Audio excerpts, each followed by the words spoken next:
a topic that's very interesting.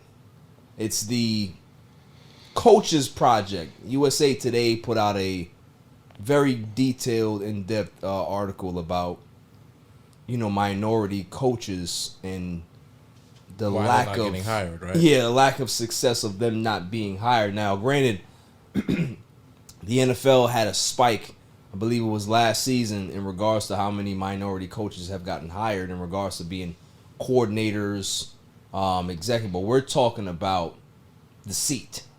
We're talking about the seats in regards to head coaching, right? Yep.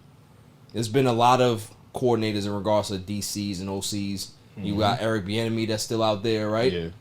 We have what's his name? What's my guy from the Bucks? Yeah. Byron Leftwich. We got some reputable guys out here that deserve head coaching jobs, and they're not getting them because there's a poll going around, and these execs, these owners, saying that parts of the reason, I'm reading it right now, didn't look the part. Which is crazy. What does that even mean? Didn't look the part. So, what are we talking about here? Yeah. We talking about how I'm dressed or how my skin looks? Which one is it? Right? Ain't none of them wearing suits. It's not like you want to feel Belichick is out here wearing Belichick look like he shops at Walmart, right? He's going up to the press conference with holes in the hoodie. Yeah. Cut off sleeves, no seams. Looking crazy. Like he did that shit himself. He definitely did do it himself. Yeah, I believe it. So it's like, look the part. What does that actually mean? Like, so let's go ahead and click this. Didn't look the part. The reasons black coaches don't get NFL head coaching jobs. Biases are showing up before coaches even begin the interview. Absolutely. According to the league, some of the excuses teams have used as to why they have passed over otherwise qualified black coaches include never called plays. That's interesting because I remember Taylor doesn't call plays. I remember Adam Gase didn't call any plays in Denver before he got his head coaching job, because when you coach Peyton Manning, you don't call plays as an OC. You give suggestions. Right? But he got a job. But it's neither here nor there. Moving on, right? Too many friends listed on potential coaching staff. Now, if you're hired somewhere, Nicole, and you're a pleasant person, right? You're going to have people that say, Nicole is a really nice person. You're going to have a lot of friends. Yeah. So having friends now is a derogatory thing. Detriment to them now. Interesting. Being liked by everybody is an issue. Which doesn't make any sense, because if you have a coaching staff, right, you're supposed to be well liked. You got to work together. Correct. And you're going to staff people that you've worked with before. That you have a relationship with. Yes. Because you need to have rapport, synergy, and all that shit. Yeah. Interesting. Huh? This is great. Moving on. No previous game clock management. Now, correct me if I'm wrong. How are you supposed to have game clock management if you've never been a head coach before? I mean, there's a couple in the league right now. There's a guy right now. Super Bowl ring. We're not even going to talk about him.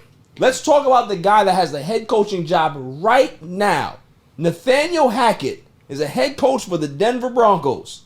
He hired a consultant to help him with, guess what?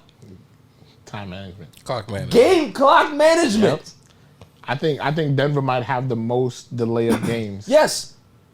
In the league right now. How interesting. But guess what? Doesn't look like me. David Hackett doesn't look like me.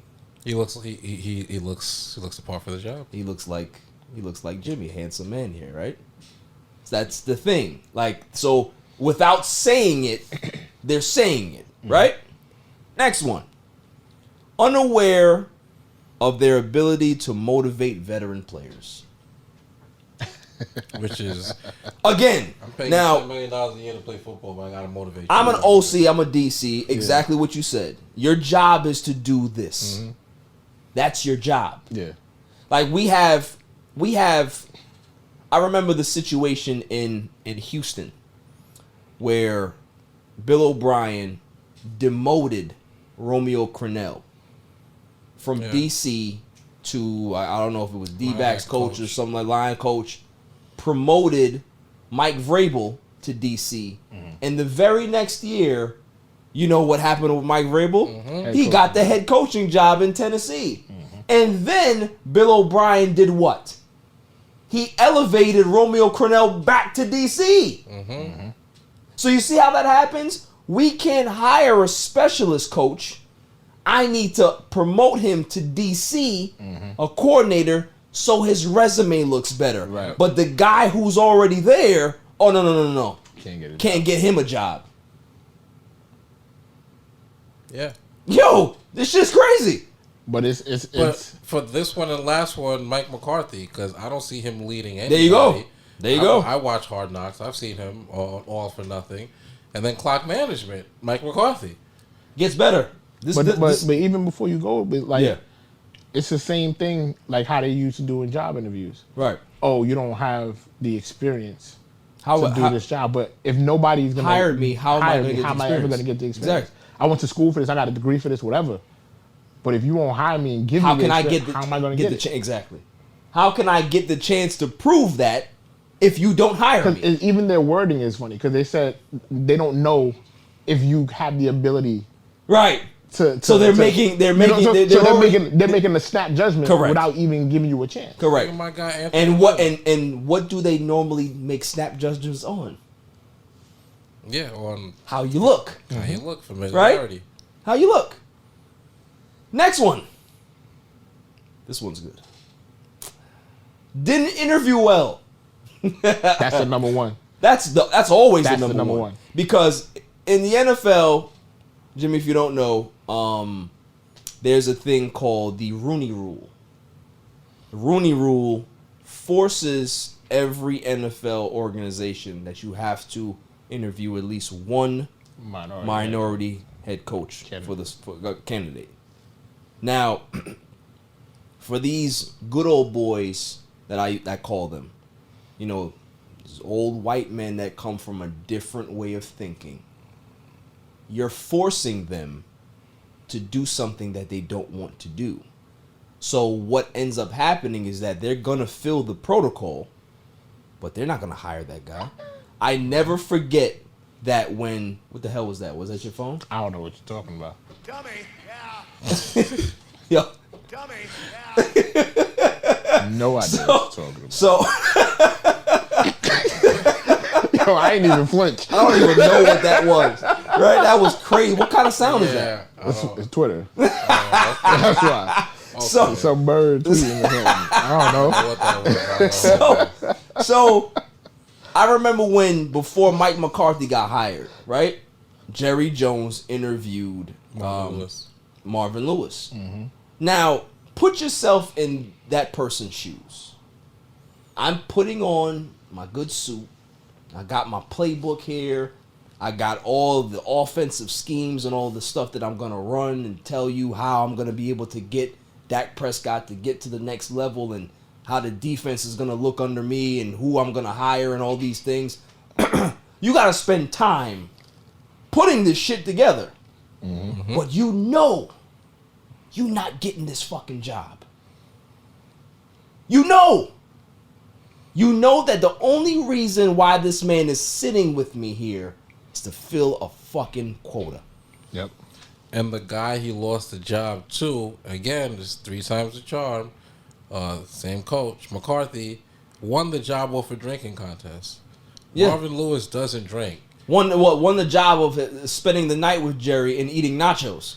So Marvin Lewis doesn't drink, interviews for the job, comes up with his coach's plan, has Hugh Jackson as his OC, which of course they're going to use against him because Hugh Jackson just had a horrible tenure with the Browns. But these are good coaches. I've watched before I can really get into Marvin Lewis for a long time. Let's talk about a real great coach that has never gotten another opportunity. Great coach. Jim Caldwell. He had a winning record with the Lions. Yes. Winning record. The last coach to do so. Mm-hmm. Yeah, but made playoffs. But Marvin Lewis doesn't drink, and on Monday nights, Jerry likes to go over team meetings with his coach and throw back a few. So while Marvin Lewis is coming up with great plans for the Cowboys and how to win, Jerry Jones and Mike McCarthy, they're tying the knot off so much that Mike McCarthy has to sleep over this guy's house. He's so drunk. Right. Yep. And Jerry's so impressed by his drinking that he makes this guy his next head coach. And eating nachos. So, I mean, what are we really fighting for? If Marvin Lewis doesn't eat nachos, probably. Yeah, I mean, I guess it is. And for people who are out there who are going to just shit on Marvin Lewis's name because it was the Bengals and they were really he was a good coach. The Bengals were a team that never wanted to spend money on anything. They still don't have an outdoor facility, and they're fucking like in the Midwest. Yeah. They don't have a real scouting department. It was part of Marvin Lewis's job to scout on the offseason, right, as well as being a head coach. Mm-hmm. They didn't have a media department for a long time. He was the head of their media.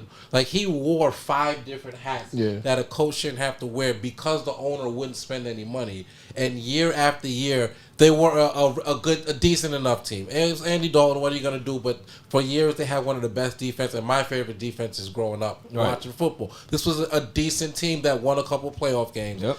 He did that with a cash-strapped mom-and-pop organization. Correct. What do you think he would have been able to do with the Cowboys who actually spend money? Correct. Who actually can give him what he needs. Because he doesn't eat nachos and drink beer or look a certain or look the part. Look the part. Which is number one. Correct. The guy's still not in the league. Yeah, it's similar to Lovie Smith. Lovie Smith was a coach of the Bears for 9 years.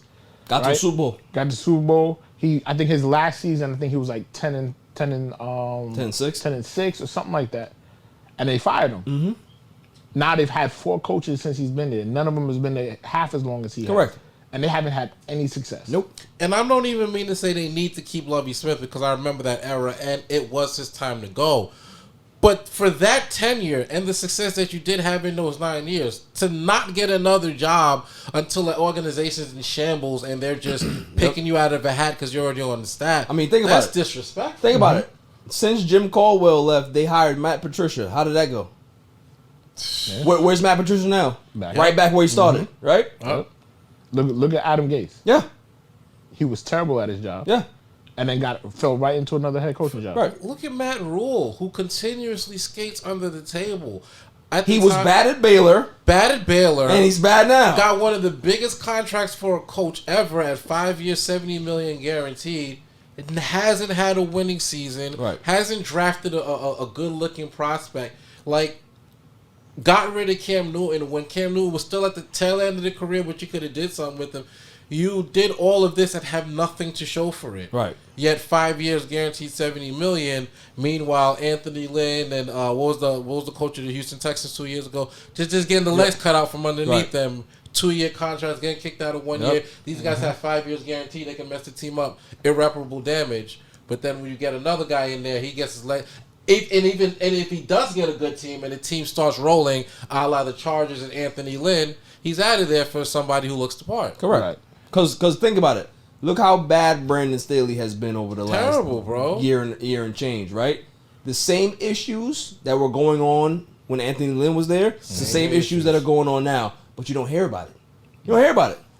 But when Anthony Lynn was, we got to get him out of here. Because they're going to say that he has to clean up what happened before. Yeah, so that's why they're going to give him a chance. Yeah, every other situation, a rookie quarterback, promising rookie quarterback, usually extends the coach's life. Correct. For this guy, it ended. Now we got to get somebody else in there. The kid looks too good. There you go. Now, next one we have here, which is pretty funny. Lacked the necessary experience to lead. It's a fucking joke. It's comical. It really is. This one's good. Seemed nervous throughout the interview process. I'm sorry, a multi-million-dollar life-changing job, and I'm just supposed to just joke cool, right? Meanwhile, Nick Sirianni's first press conference, you know tell me this guy was nervous in his interview? Dan Campbell. All right. Like, I'm telling you, man, the excuse train is good. It's good. Job is different than what it was previously. Yeah, I don't even know what that means, bro. The what? I thought that's what a promotion meant. But but that it doesn't make any sense. How did the job change? Is this not football? You know what I'm saying? Like, did I leave being a head coach to own the team now? Am I handling? You know, am I handling refreshments? It's still coaching, budget profits and shit. Like I'm coaching football. I'm not the GM. You know what I'm saying? I'm not. It's still football. It's still coaching, dude. I'm telling you, man. Like, but it's not. But are you surprised? What can you do? No, I'm not surprised. And billionaires. Right. What are you gonna do? It's like I said. It's the good old boys club. They billionaires. You don't tell a billionaire what to do. They're gonna hire who the fuck they want to hire, and that's why for me, I just think that you should just get rid of the Rooney Rule. Yeah, get rid of it because it's not doing any good. It really isn't. If somebody doesn't want to interview somebody, don't force them, because at the end of the day, I don't see that. Like when it was first put into play, it worked. Yeah, it doesn't work now. You understand what I'm saying? Yeah, because. And I can't blame Goodell. He's doing a lot of things to try to incentivize people to hire minority coaches, right? Draft pick compensation and all this shit. They still don't want to do it. Right. You can give them $5 million. They still wouldn't take it because they don't want that look for their organization. Some people just feel that, listen, I just don't want a black person being the head coach of my team. Just like how for years, the black quarterback wasn't a thing. Like, we did not process information fast enough, so we can't be the quarterback of the team. That's why guys like Doug Williams wasn't a number one pick when he should have been. Yeah, but he ended up being what? A Super Bowl champion, right? To the CFL. So this is what I'm saying. Like, these things have always been around. The excuses have always been the same. Decades change, but it doesn't change in regards to what the actual perception is. Yeah, but the problem is it's gonna be from the top. Yeah. If they have a way of doing things where you have to look a certain way in order for you to get the job, they're not gonna change their thinking. Right. So even giving them having the Rooney Rule and making them have to interview people, that just means that they wouldn't have interviewed any of them. Correct. I'd rather that though. Don't waste my time, because that's what I'm saying. One of the drawbacks of the Rooney Rule or with the black coaches is if you have too many interviews and don't get a job, they'll use that against. Exactly. You've interviewed. So nobody hired right. you. So exactly. Exactly. Eric Bieniemy.